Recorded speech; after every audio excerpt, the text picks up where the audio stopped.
Très frappante, je reviens au film, c'est la manière dont vous avez utilisé la musique, qui me rappelle pour le principe un peu ce qui existait aussi dans In the Mood for Love de Wong Kar-wai, c'est-à-dire une boucle qui revient. Dans le cas précédent, il s'agit, je crois, de Schumann. C'est un quintet de Schumann, oui, et c'est un morceau assez bref qui, en effet, revient et revient encore, un peu de façon comme une ritournelle. Ouais. Mais ça donne bien l'idée de l'obsession de cette poursuite. C'est une musique, comme je crois le film essaye de l'être, c'est-à-dire à la fois très sentimentale, très passionnelle et très obsessionnelle en même temps. Alors Christophe Honoré, Alors là, Christophe Honoré, je me peut-être que vous vouliez dire quelque chose à Isabelle. Ah oui, moi je voulais dire qu'en fait, elle fait partie des actrices qui ont donné envie à toutes les jeunes femmes, soit de faire du cinéma ou soit de pratiquer un art dans l'abîme. C'est-à-dire, je trouve que c'est quelqu'un qui s'abîme, mais dans le sens sans se blesser, qui se jette dans l'abîme et qui en devient de plus en plus vivante. C'est quelqu'un de très très vivant lorsqu'elle joue. Il y a comme ça une prise de risque. Et moi, j'ai toujours pensé l'art ou la littérature ou le cinéma ou la peinture, qu'il y avait comme ça un flirt entre la vie et la mort pour être encore plus vivant. Je crois que c'est quelqu'un, moi, qui m'a rendue vivante. Enfin, dans ma jeunesse, j'ai vu tous ces films, des comédies, tragédies, j'ai tout vu, Isabelle Adjani. Et puis, il y avait comme ça un croisement. Je sais qu'elle est métissée comme moi, nous venons toutes les deux d'Algérie et de France, et je crois que ce croisement passionnel, cette double identité-là, fait que nous sommes certainement différentes. Il y a un moment d'ailleurs, vous avez dit, Isabelle, qu'il faudra un jour que je règle ce problème de généalogie entre l'Allemagne et justement l'Algérie. L'Algérie, oui, c'est la recherche de presque toute une vie, savoir qui on est à travers ceux qui vous ont fait. Mais ça, il faudrait que j'en prenne le temps. Oui. Mais c'est pas l'endroit, mais je veux dire, c'est quand même une préoccupation fondamentale quand même. Mais c'est une, c'est une obsession cellulaire. C'est quelque chose de là, de présent, et en même temps avec quoi on oublie qu'on vit ou qu'on vive bien ou qu'on vive mal. Christophe Honoré, donc. Donc là, je reprends, je me tourne à la fois vers Benoît Jacquot. Écrivain et cinéaste. Et justement, c'est pour cette raison, parce que Christophe Honoré, c'est un peu un jeune homme orchestre, parce que à la fois, donc, vous avez été connu, vous faites beaucoup de livres pour enfants, vous avez fait des romans, ça c'est votre troisième roman, Scarborough, vous avez fait un film aussi, qui s'appelle 17 fois Cécile Cassard, qui était avec Béatrice Dalle, qui a eu une très bonne éloge critique l'été dernier, qui était sur les écrans.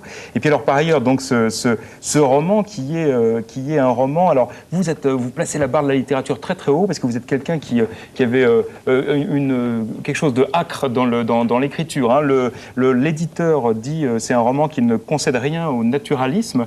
Alors on n'est pas du tout dans le naturalisme. Pour résumer un peu l'histoire, c'est le croisement. Il y a deux frères qui sont deux proscrits, qui s'appellent Baptiste et Stephen, qui se retrouvent en Angleterre. Alors ils ont des relations, j'allais dire troubles, elles ne sont pas troubles, ils sont amoureux l'un de l'autre. Hein. Et puis ils sont frères. Voilà, ils sont frères. Enfin bon. Et puis par ailleurs, leur chemin va croiser celui d'une femme qui vient de perdre sa fille, qui s'est jetée par la fenêtre. Et ces trois êtres comme ça, qui sont un peu des proscrits, des exilés de la vie, qui vont se retrouver sur les chemins tortueux de l'Angleterre, dans des campings un peu sordides, etc. Donc quand je parlais d'âcreté, ça vous plaît ou ça vous déplaît? Vous avez le sentiment, parce qu'il y a quelque chose de dur, hein, c'est quelque chose d'une littérature qui est quand même assez brutale. Brutal, je sais pas, parce qu'en même temps, moi j'ai l'impression d'être relativement tendre envers ces personnages-là. C'est en tout cas une littérature qui effectivement cherche à dépasser des limites, ou du moins à expérimenter des limites. Et c'est vrai que, en fait, j'ai eu l'expérience du long métrage juste avant l'écriture de Scarborough. Et revenant à la littérature après cette expérience au cinéma, ça m'a permis de profiter pleinement de ce qui était l'essentiel de la littérature, et d'avoir effectivement l'envie comme ça d'écrire un roman qui doive vraiment tout à la littérature, où la littérature est complètement essentielle. Donc c'est vrai que vous vous dites pas, puisque vous participez à des scénarios aussi, je crois qu'il y avait un scénario que vous écrivez avec Téchiné.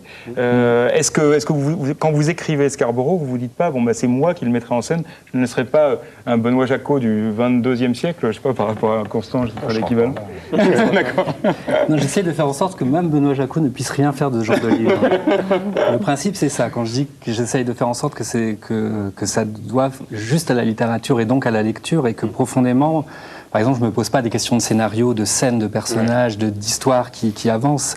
C'est vraiment beaucoup plus un travail sur l'écriture vraiment en soi, comme une épreuve physique, une épreuve où...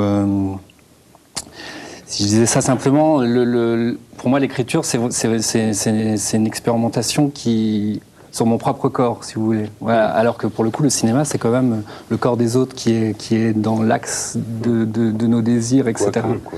Mais oui, parce qu'il il est là, je dis pas qu'il a un petit côté ambigu, mais c'est vrai qu'en même temps, tout à l'heure, avant que l'émission ne commence, vous me disiez, je vais quand même essayer d'adapter Bataille à l'écran. Donc d'un côté, vous êtes totalement contre la jeune littérature où les types écrivent un roman et en même temps, ils ont déjà découpé ça en scène et ils vont voir un producteur en douce avant même que le roman soit terminé. Donc ça, c'est évidemment le projet de Scarborough. Mais de l'autre côté, il y a l'autre Honoré qui dit, bon allez hop, Georges Bataille, viens là, je m'en occupe. Au cinéma. C'est ce qu'il y a de plus simple. Hein, c'est un peu le même geste que le mien causé par Isabelle avec Constant, parce que Bataille, a priori, c'est absolument irreprésentable. Oui, c'est justement ça. Infilmable. Ouais. Donc il va chercher là aussi quelque chose de très paradoxal. Mais ce qui est intéressant, c'est ça qui est bien en fait, c'est qu'adaptant Bataille après, je ne peux pas me poser la question justement de l'adaptation. C'est ma mère en fait, qui a en plus un roman inachevé.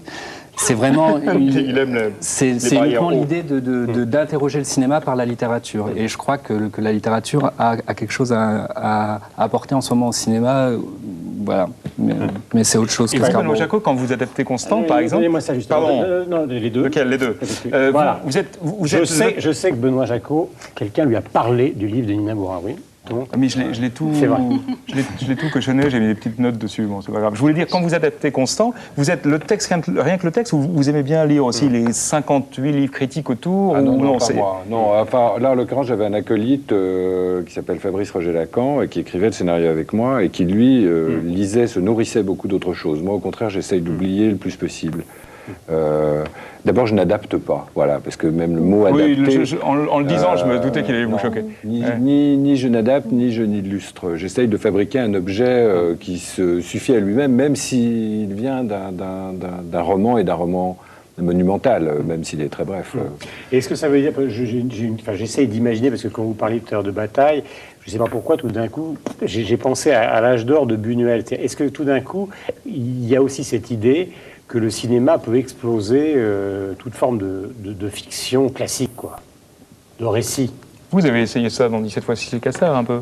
Oui, déjà, parce que c'est pas, pour le coup, c'est un scénario catastrophique, 17 fois Cécile Cassard, dans un sens, puisque effectivement, c'est une histoire qui est très très déconstruite et où pour le coup, c'est aussi la spécificité du cinéma qui entraîne le récit. Je sais pas, moi... C'est un film que j'ai beaucoup aimé, Cécile Cassard. C'est une... comment dire, une forme nouvelle de sublimation de la douleur en parlant de la perte, oui, mais qui justement ne cherchait pas à avoir un fil narratif conventionnel, enfin repérable. Au contraire, on était dans la perte, donc... on avait le droit de s'y perdre et de s'y abîmer dans la perte. Et ça, c'est ce qu'on retrouve, par exemple, dans tout le cinéma de Lynch, où justement, il essaye de fuir de plus en plus la narration et on ne sait plus très bien exactement ce qui se passe. En même temps, il est dans des logiques très précises, Lynch. Labyrinthique. Ouais. Il est toujours là pour dire au spectateur où il doit aller ou ne pas aller. Et il est très, oui, mais très... il n'y a pas cette idée de la compréhension immédiate. C'est un espèce de jeu. Oui, dans le film de Christophe, il y a cette idée qui est aussi à l'œuvre dans Bataille, c'est pour ça que je l'intéresse, de la perte absolue, enfin, de quelque chose qui se délite, qui se perd et qui devient un vertige, un abîme. Voilà. Et vous, Nina Bouraoui, quand vous écrivez, vous pensez au cinéma? Vous n'y pensez pas? Vous espérez? C'est Jacot qui y pense, c'est Jacot. Oui, vous avez déjà été adapté, pardon. Quel autre Non, mot, il y alors avait eu une tentative infructueuse pour mon premier roman. Mais non, mais lorsqu'on écrit, c'est très étrange parce qu'on est hanté par des images. Alors, est-ce qu'elles sont cinématographiques? Peut-être pas. Je ne sais pas. Ce sont des images, en tous les cas, vitales. Mais moi, l'écriture est toujours une reconstruction d'un temps.